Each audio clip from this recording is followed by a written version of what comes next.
ሰላም ጤና ይስጥልኝ ዶክተር ዮናስ ቤተሰቦች እንደምን አላችሁ? ዛሬም እንደተለመደው በአንድ ጠቃሚና አስተማሪ ሐሳብ ተገናኘን።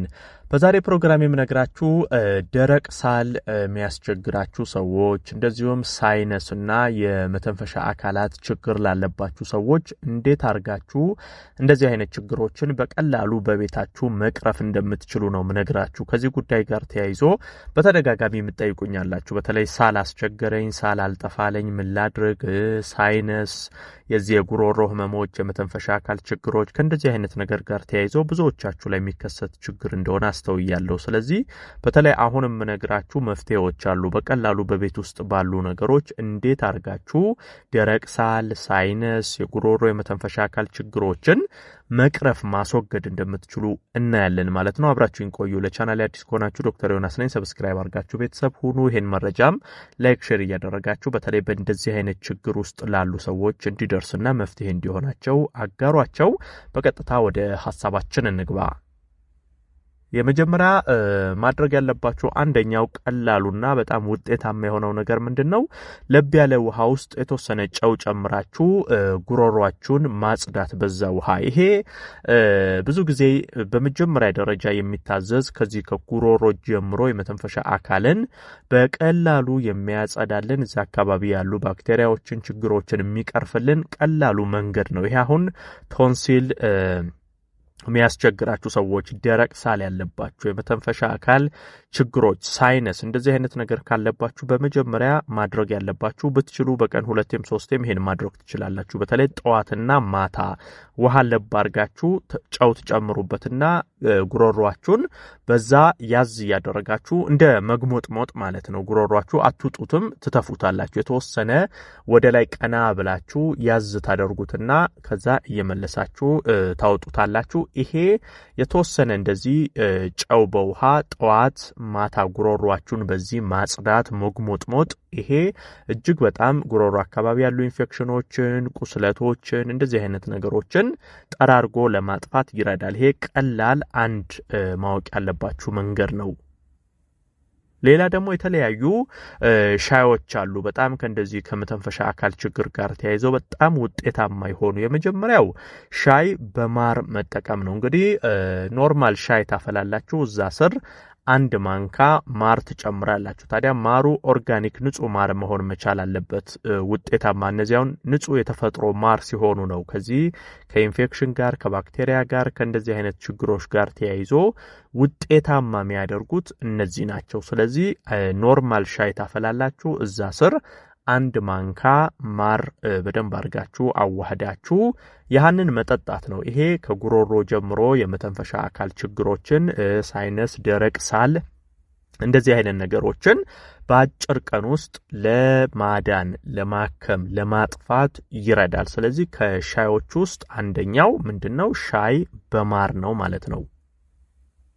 ሌላው ዝንጅብል ሻይም እንደዚሁ በጣም ጥሩ መፍትሄ ነው። በነገራችን ላይ እነዚህ አሁን ማር፣ ዝንጅብል እንደዚህ አይነት ነገሮች በጣም የጸረ ባክቴሪያ ባህሪ ያላቸው፣ ይሄ ኢንፌክሽኖችን በባክቴሪያ በፈንገስ በእንደዚህ አይነት ነገር የሚፈጠሩ ችግሮችን በቀላሉ ለማጥፋት ይረዳሉ። እነዚህን ነገሮች የመዋጋት አቅማቸው በጣም ከፍተኛ ነው። ስለዚህ ልክ ሻይ በማር ውሰዱ እንዳልኳችሁ የዝንጅብል ሻይም እንደዚሁ በጣም ተመራጭ ነው። ኖርማል ውሃ አፍልታችሁ እዛ ላይ ዝንጅብል ጨምራችሁ አንድ ላይ ታንተከትኩና ያንን መውሰድ ነው። በነገራችን ላይ ይሄንን በራሱ በማርም መውሰድ ትችላላችሁ፣ ባዶንም መውሰድ ትችላላችሁ። አሁን ዝንጅብል ሻዩን አፍልታችሁ ላይ ማርም ለውሳችሁ ለጣዕሙ መጠቀም ትችላላችሁ። ማሩን ትታችሁም ደግሞ ኖርማል የዝንጅብል ሻይ እንደዚሁም ባዶውን መጠቀም ትችላላችሁ። ይሄ የመተንፈሻ አካል ችግሮችን በቀላሉ ለማስወገድ ይረዳል። ሌላ አንድ ሻይ የመጨምርላችሁ የሎሚ ሻይ ነው። ሎሚም እንግዲህ በተለይ ሎሚ በሽታ የመከላከል አቅማችሁ እንዲዳብር ያደርጋል። በቫይታሚን ሲ የበለጸገ ነው። ከፍተኛ ሲትሪክ አሲድ አለው። እነዚህ ነገሮች አንደኛ በሽታ የመከላከል አቅምን ያሻሽላሉ። በነገራችን ላይ በሽታ የመከላከል አቅማችሁም እየተዳከመ ሲሄድ ነው እንደዚህ አይነት ህመሞች በተለይ የመተንፈሻ አካል ችግሮች፣ ሳሎች፣ ጉንፋን እንዲህ አይነት ህመም ቶሎ የሚያጠቃችሁ ከሆነ በሽታ የመከላከል አቅማችሁን ማዳበር መቻል አለባችሁ። ከነዛ አንዱ ሎሚ ነው። ሎሚ በሽታ የመከላከል አቅማችሁ በከፍተኛ ሁኔታ እንዲጨምር ያደርጋል። እነዚህ ኢንፌክሽኖችን ባክቴሪያዎችንም የማስወገድ አቅሙ ከፍተኛ ነው። ስለዚህ ልክ እንደ ዝንጅብል እንደ ማር ሁሉ የሎሚ ሻይም እንደዚሁ አዘጋጅታችሁ ብትጠቀሙ ሌላኛው ጥሩ መፍትሄ። ሌላው የውሃ እንፋሎት መታጠን፣ ይሄ በተለይ ከሳይነስ ጋር ተያይዞ ይሄ የመተንፈሻ አካላችሁን በከፍተኛ ሁኔታ ያሻሽልላችኋል። በተለይ ማታ ላይ ብታደርጉት ጥሩ ነው። ይሄ ማታ ከመተኛታችሁ ቀደም ብላችሁ ውሃ አፍልታችሁ የውሃውን እንፋሎት መታጠን ማለት ነው። የውሃውን እንፋሎት ትታጠኑታላችሁ። ይሄ በአፍንጫ በጉሮሮ እዛ አካባቢ ያሉትን በከፍተኛ ሁኔታ የሳይነስ የማፈን ስሜቶችን የመዝጋት እንደዚህ አይነት ነገሮችን የማስወገድ አቅም አለው። ስለዚህ የውሃ እንፋሎት መታጠን በቤት ውስጥ የምታደርጉት ቀላሉ በጣም ግን ውጤታማ የሆነው ሌላኛው መንገድ ነው። በነገራችን ላይ ውሃ መጠጣትም እንደዚሁ በዚሁ መናገር ፈልጋለሁ።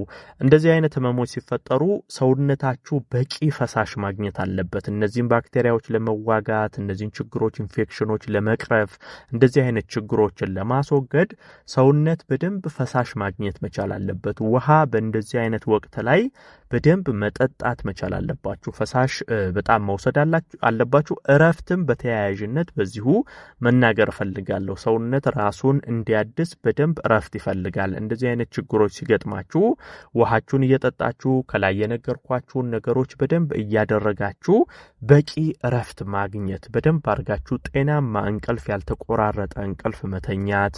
ይሄ በቂ እረፍት ስታደርጉ ሰውነታችሁ ራሱን በአጭር ጊዜ ውስጥ ቶሎ እነዚህን ነገሮች ለማስወገድ ይረዳዋል። ሌላ እስቲ ጭማቂዎች አንዳንድ በተለይ የብርቱካን ጭማቂን ማንሳት እፈልጋለሁ። ብርቱካን ራሱንም መመገብ ትችላላችሁ።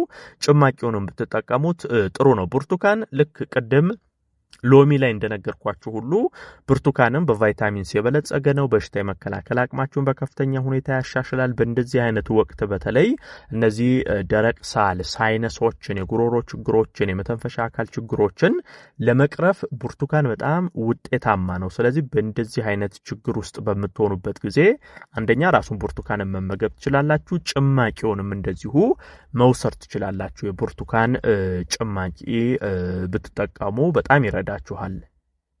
እንግዲህ እንደ አጠቃላይ በተለይ አሁን የነገርኳችሁን ነገሮች በቤት ውስጥ በማድረግ ብቻ ይሄ ደረቅ ሳልን፣ ሳይነስን፣ የመተንፈሻ አካል ችግሮችን ማስወገድ መቅረፍ ትችላላችሁ ማለት ነው። ይህን መረጃ ላይክ፣ ሼር አድርጋችሁ ለሌሎችም አጋሯቸው። ለቤት አዲስ የሆናችሁም ቻናሌን ሰብስክራይብ አድርጋችሁ ቤተሰብ ሁኑ። የዛሬን በዚሁ አበቃው። በቀጣይ ቀን ሌላ ጠቃሚና አስተማሪ ሀሳብ ይዤላችሁ ዳግም የምንገናኝ ይሆናል። እስከዛው በያላችሁበት መልካም ጊዜ